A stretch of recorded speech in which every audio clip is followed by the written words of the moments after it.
আপোনালোকক ততাতৈয়াকে আমি মাতি আনি আপোনালোকৰ যোগেদি ৰাইজক কিছু কথা জনাব বিচাৰিছোঁ। এইমাত্ৰ মহামান্য গুৱাহাটী উচ্চ ন্যায়ালয়ৰ পৰা কিছু ৰায় পোৱা গৈছে। এই সন্দৰ্ভত আপোনালোকৰ জৰিয়তে এই দুখীয়া যিসকল উচ্ছেদিত ৰাইজ আৰু যিসকলে উচ্ছেদ হ'ব বুলি ভয় খাই আছে আৰু যিসকলে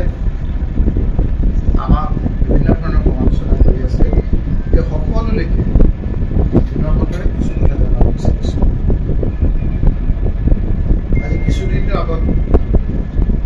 বিলাচীপাৰাৰ চাপৰ ওচৰত বিভিন্ন ঠাইত যি দানৱীয় দুখীয়া মানুহসকলৰ ঘৰলৈ ভাঙি দিলে, এই সন্দৰ্ভত বিভিন্নজনে চৰকাৰক এই উচ্ছেদ কৰাৰ বিষয়ে আলোচনা কৰা মুখে টাৰ্গেট কৰা দেখা যায়। যেন আমিহে চৰকাৰত আছোঁ, যেন আমিহে এভিকশ্যন কৰিছোঁ, কিন্তু কি কৰিছোঁ কি নকৰিছোঁ সেই লোকসকলে উচ্ছেদিত কৰিছোঁ আৰু তাৰ ওচৰত আৰু কিছুদিনৰ আগত অসমৰ সকলো লোকে জানিছিল যে এখন হেলিকপ্টাৰ লৈ আদানীৰ পুত্ৰ আমি দেখা নাই ধুবুৰী আৰু কোকৰাঝাৰৰ বিভিন্ন অঞ্চলত পৰিভ্ৰমণ কৰিছে।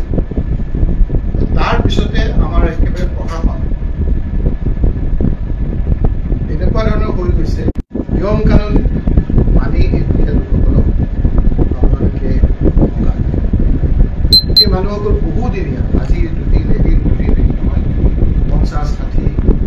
51 NRC সকলো থকা লোক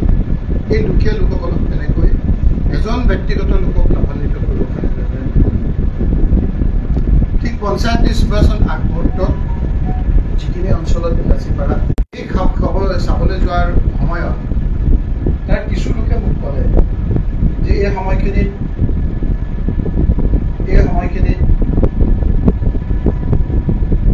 ইফতাৰী শাসন চলিছে, মাৰ্চেল ল চলিছে, আপুনি কেইদিনমান নাহিলে যদি কিবা কাৰণত আমাক নাভাঙে, উচ্ছেদ নকৰে, গতিকে আপুনি কেইদিনমান আহিব নালাগে। মই এটা ধৰণেৰে ৰাজনীতি কৰোঁ, দুখীয়া মানুহৰ অনা অসমীয়া বিজেপিৰ ডাঙৰ নেতা সেই অঞ্চলত তেওঁ আহি ক'লে যে এতিয়া পঞ্চায়ত নিৰ্বাচন, যদি পঞ্চায়ত নিৰ্বাচনত আপোনালোকে আমাক ভোট দিয়ে তেতিয়াহ'লে এইখিনিৰ পৰা উচ্ছেদ কৰা নহয়। মই খবৰ ৰাখিছোঁ, খবৰ মানে চৰকাৰৰ পৰা খবৰ দিছোঁ। একৰ্ডিংলি তেওঁলোকে কংগ্ৰেছৰ প্ৰাৰ্থীক ভোট দিলে, মই ৰেকৰ্ডৰ সৈতে কওঁ, আৰু এঠাইত 3000 ভোটৰ ভিতৰত 2800 ভোট বিজেপি। এই মানুহসকলকে নিৰ্বাচনত তেওঁলোকে 3000 ভোটৰ ভিতৰত 2800 পোৱা মানুহখিনিকে বেছি টাৰ্গেট কৰিলে। যিসকলৰ টিভিত বিননি শুনিছে সেইসকলৰে বিননি। তাৰে মাজত দুজনমান বিজেপি ৱৰ্কাৰ ওলাল যে আপোনালোকে কংগ্ৰেছৰ কথা নুশুনিব, তেওঁলোকৰ এতিয়া সহায় নল'ব, আমি আপোনালোকক কাম কৰিম। আৰু আমিও ভাবিলোঁ যদি এই সময়খিনিত তেওঁলোকে বিজেপি কৰি যদি মানুহখিনি ঘৰ ঘৰিত আছে, এইকেইটা দিন অন্তত হিমন্ত বিশ্ব শৰ্মা যাওঁ অৱস্থা মুখ্যমন্ত্ৰীৰ পৰা অন্তত এইকেইটা দিন তেওঁলোকে কৰক, লাগিলে আমাৰ ৰাজনৈতিকভাৱে আমাক তেওঁলোকে নাথাকে। কিন্তু আপোনালোকে দেখিলে যে সাপক বিশ্বাস কৰিব পাৰিলেও তেওঁলোকক বিশ্বাস কৰিব। মুখ্যমন্ত্ৰী ডাঙৰীয়াই আদানীৰ কথা শুনা মতে তেওঁলোকে এনেধৰণেৰে হুলস্থুল লগালে, যাৰ কাৰণে আজি মহামান্য আদালতে আমাক সকাহ দিছে। এইকেইটা দিনত এনেকুৱা কৰি পেলালে যে একফালে হিমন্ত বিশ্ব শৰ্মা আদানী চৰকাৰখনে ঘৰবিলাক উচ্ছেদ কৰিছে, আনফালে তেওঁৰ মতে চলা কিছু লোক, যি লোকে কংগ্ৰেছৰ পৰা বিধায়ক হৈ মুখ্যমন্ত্ৰী ডাঙৰীয়াই অন ৰেকৰ্ড বিধানসভাত কৈছে যে অধ্যক্ষ ডাঙৰীয়াই এই লোকজনক আমিহে বিধায়ক কৰি ৰাখিছোঁ, মই যদি কওঁ আমাৰ অধ্যক্ষ ডাঙৰীয়াই কালিয়েই তেওঁ বিধায়কৰ পষ্ট খাৰিছিল, লগে লগে তেওঁ বহি থাকিল। এই লোকসকলেও মোৰ বিৰুদ্ধে উচ্চাৰ যে আজি খবৰ লোৱা নাই, যে মইহে ভাঙিছোঁ। খবৰ লৈছোঁ নে নাই এই কথাখিনি তেওঁলোকে খবৰেই পোৱা নাই। এতিয়া যিসকলক ঘৰ ভাঙিলে, যিসকলে এখন সৰুকে ত্ৰিপাল লৈ আছে, যিসকলক সৰুকে আমি অকণমান খোৱা যোৱাৰ যোগাৰ কৰিছোঁ, কোনে দিছে সুধিবচোন, আমি নাম লোৱা নাই। NRC সময়তো তেনেকৈ মই ৰুমটোৰ পিছফালে থিয় হৈ পেলাই কোনোদিন প্ৰেছৰ কথা কোৱা নাই। ওচৰলৈ যাওঁ আজি আমি সেই সময়খিনিত তেওঁলোকে এইখিনি কৰিব বুলি জানি তেওঁলোকৰ অসুবিধা নোহোৱাকৈ আমি কিখিনি সহায় কৰিছোঁ সেইখিনি কৰক এই 2টা দিনলৈকে হুলস্থুল লগাই মই তেতিয়া কৈছিলোঁ যে 2টা দিন অপেক্ষা কৰক আজি কি হ'ল আজি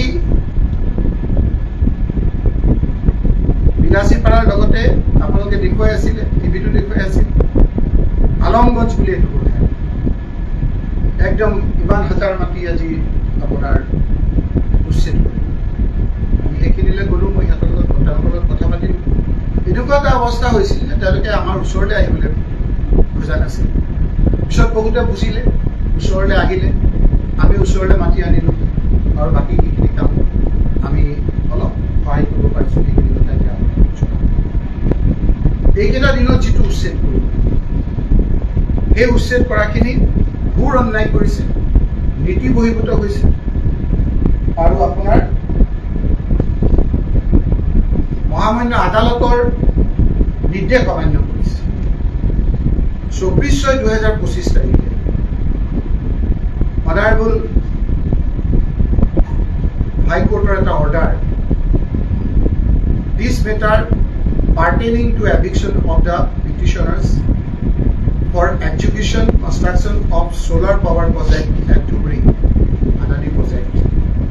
That is স্পষ্টকৈ লিখিছিল the prayer for adjournment made as regards WP within bracket C number 2350/2025 is allowed and such affidavit to be filed on or before 16/7/2025. This matter be listed together on 22/7/2025. কোনো ধৰণৰ ইয়াত নকৰিবৰ কাৰণে 24/6/2025 এটা order দিছিল এই অৰ্ডাৰটো সম্পূৰ্ণৰূপে ভাইলেট কৰি আজি তাৰ এডমিনিষ্ট্ৰেশ্যনে তাত এডমিশ্যন এইটোৱে নহয় আৰু এটা ৰায় আছে 69 পেজৰ ৰায় তাত স্পষ্টকৈ লিখিছে 69 পেজৰ 64 পেৰাত কৈছে we accordingly answer the reference holding that the prior to initiation of proceedings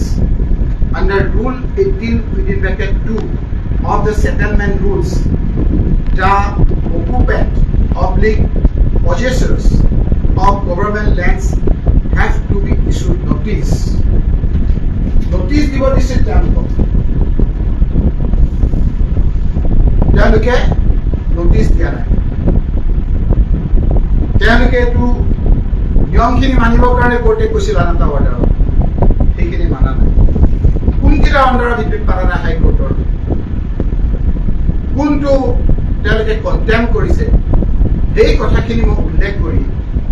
honourable chief justice honourable Guwahati হাইকোৰ্টৰ চিফ জাষ্টিছক মই এখন চমুটো কেছ ল'বৰ কাৰণে মই এখন লেটাৰ পঠিয়াইছোঁ তাত কৈছোঁ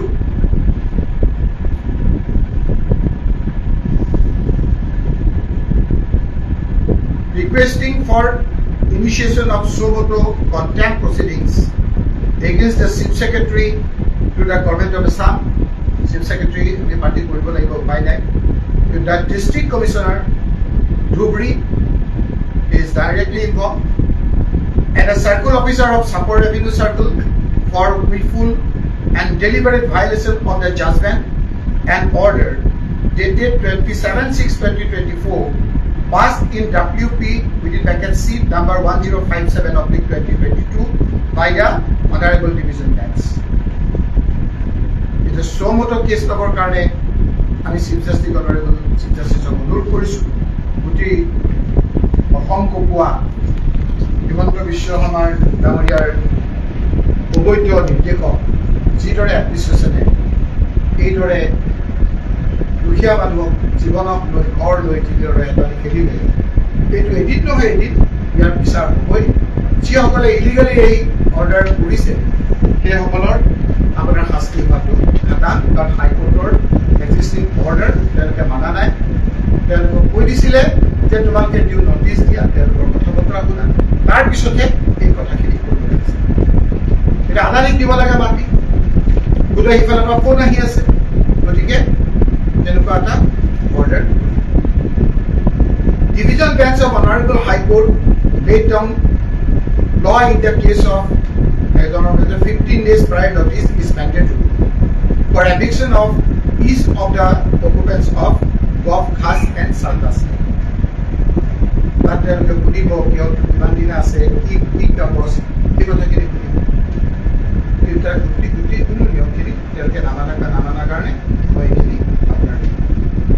দ্বিতীয়তে আৰু এটা জায়গা আছিল আলমগঞ্জ এই আলমগঞ্জত তিনি ধৰণৰ মাটি আছে মই আপোনালোকক কৈছো এটা হ'ল ৰেভিনিউ মাটি তাত যিটো সেইটো ফাইনেল পাট্টা বুলি কয় ফাইনেল ল্যান্ড বুলি কয় এটা হ'ল প্ৰপাৰ্টি কৰ আমাৰ আগৰ ৰজা বংশৰ মানুহৰ লগত মাটি বুলি কয় এটা হ'ল খাস সাৰ্কাস তাতো আপোনাৰ এনেধৰণে এটা অৰাজকতা কৰিছে যিকেইজন এডমিনিষ্ট্ৰেশ্যনৰ মানুহ অসমীয়া মানুহ ভাল অফিচাৰ আমাৰ এওঁলোকৰ পাল্লাত পৰি পেলাই হিন্দী কোৱা আৰম্ভ কৰিছে তাত আহি পেলাই কিবা শৈতান টৈতান এইবিলাক শব্দ কৰে মানুহক প্ৰেছাৰ দি পেলাই মানুহক ভয় খুৱাই পেলাই মাটি ল'ব সেইখিনি সন্দৰ্ভত আজি যেতিয়া হাইকোৰ্টত কেছটো ওলাল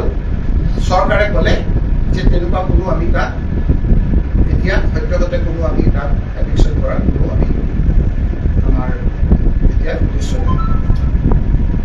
তেওঁলোকে তাত কৈছে যে নিয়ম যদি কেতিয়াবা হয় আমি নিয়ম নীতি আগৰ আপোনালোকৰ যিখিনি আছে নামানাকে আমি আজি হাইকোৰ্টৰ সেই মানুহসকলে আবেদন কৰাৰ পৰিপ্ৰেক্ষিতত আজি চৰকাৰে আলমগঞ্জ এভিকশ্যনৰ ক্ষেত্ৰত এইখিনি কথা কৈছে যে আমি নিয়ম নীতি নামানি পেলাই এই কথাখিনি তাত দুই ধৰণৰ আপোনাৰ তিন ধৰণৰ কথা কৈছো এটা হ'ল বাপ্তা মাটি আপুনি একুইজিশ্যন অফ বাপ্তা লেণ্ড তাৰ নিয়ম মতে কৰিব মানুহজনক জনাব লাগিব মানুহজনক জনোৱাৰ পাছত তেওঁৰ লগত ক'ব লাগিব যে কি কাৰণে আপোনাক মাটিটো লাগে তাৰপিছত এটা ছাৰ্ভে হ'ব ছাৰ্ভেৰ পিছত তেওঁৰ লেণ্ড এটা ৰেটটো ধৰিব ৰেটটো ধৰাৰ পিছত নেগচিয়েশ্যন হ'ব এটা দীঘলীয়া প্ৰচেছৰ মাজত একুইজিশ্যন অফ বাপ্তা লেণ্ডৰ ভিত্তিত হ'ব গতিকে তাত সেইখিনি নকৰিবৰ কাৰণে আমি বাৰম্বাৰ কৈ আছিলোঁ আৰু সেইখিনিও এতিয়া আদালতৰ বিচাৰ দি আছে গতিকে মই আপোনালোকক বুজাব পাৰিছোঁ নে নাই বুজা নাই যে খাস আৰু চাৰ্কাছত 15 ডেজ নটিছ মতে কৰিব লাগিছিল 15 ডেজ নটিছ মতে এইখিনি হোৱা নাই গতিকে মই চিফ জাষ্টিছ অফ গুৱাহাটী হাইকোৰ্টক এখন চৌমতো কেছ ল'বৰ কাৰণে অনুৰোধ কৰিছোঁ যে এই কথাখিনি আমি কোৱা কথাখিনি সঁচানে মিছা আপুনি চাওক তাত 15 দিনৰ আগত নটিছ দিছেনে নাই ইচ ইণ্ডিভিজুৱেলক দিব দিছে অৰ্ডাৰটোত আছে আপোনালোকৰ এইটো অৰ্ডাৰত ইচ ইণ্ডিভিজুৱেলক আপোনাৰ ইচ ইণ্ডিভিজুৱেলক দিছেনে নাই এই কথাখিনি তেওঁলোকে তাত দাখিল কৰিব লাগিব কোনো নটিছ পোৱা নাই আশংকা ৰাখিছে দ্বিতীয়তে কথা হ'ল যে গোৱালপাৰা পাইকান বুলি এটুকুৰ ঠাইত য'ত আপোনাৰ মাটিখিনি আজি চুপ ধৰি আছে 1951ৰ এনআৰচি আছে 70 বছৰ আছে 3টা জেনেৰেশ্যনৰ জেনেৰেল মানুহসকল আছে তেওঁলোকে কৈ আছে কোনোদিন এইখিনি ফৰেষ্টৰ মাটি নহয় জোৰ জবৰ এইখিনি ফৰেষ্টৰ মাটি বুলি কৈছে ফৰেষ্টৰ মানুহো কৈ আছে যে আমি নহয় আমি জানো সেইকাৰণে এইখিনি মাটিত কেইদিনমানৰ কাৰণে আজি হাইকোৰ্টে স্থগিত দিছে দি পেলাই কৈছে যে আপোনালোকৰ তাত কি তথ্য আছে যে এইখিনি ফৰেষ্টৰ মাটি দেখি মাটি এইখিনি আপুনি আপোনালোকে আহি এফিডেভিট মানে কাইলৈৰ পৰা যিটো হয় তাত কৈছে যে আপোনালোকে আহি এফিডেভিট দিয়ক যে এইখিনি ফৰেষ্টৰ মাটি আমি কৈ আছোঁ যে ফৰেষ্টৰ মাটি যদি হয় আপোনালোকে কম্পাছ ছাৰ্ভে কৰক মাটিত আহি কম্পাছ কৰক কাৰণ তাত ফৰেষ্টৰ পিলাৰ আছে পিলাৰৰ ভিতৰৰ মাটিখিনিৰ দাম দি বাহিৰৰ মাটিবিলাক কৰি আছে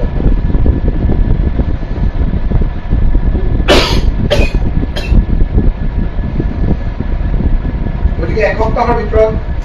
চৰকাৰক কৈছে যে আপোনালোকে কি নথিপত্ৰ ভিত্তিত এইখিনি আপোনালোকে কৈছে এইখিনি আপোনালোকে গতিকে এইকেইটা দিন মই অকণমান দুটা দিন যদিও মই কৈ আছোঁ মানুহখিনি সকাহ দিব নোৱাৰি তাত গৈ পেলাই এনেই মানুহৰ লগত এটা গুণখিনি কথা কোৱা বা কাৰোবাক দোষাৰোপ কৰা সেই কথাখিনিৰ পৰা মই দুদিন আঁতৰি আছিলোঁ। আপোনালোকে চাওক এতিয়া বদৰুদ্দিন আজমল ডাঙৰীয়াও ইয়ালৈ নাহি পেলাই মোক সমালোচনা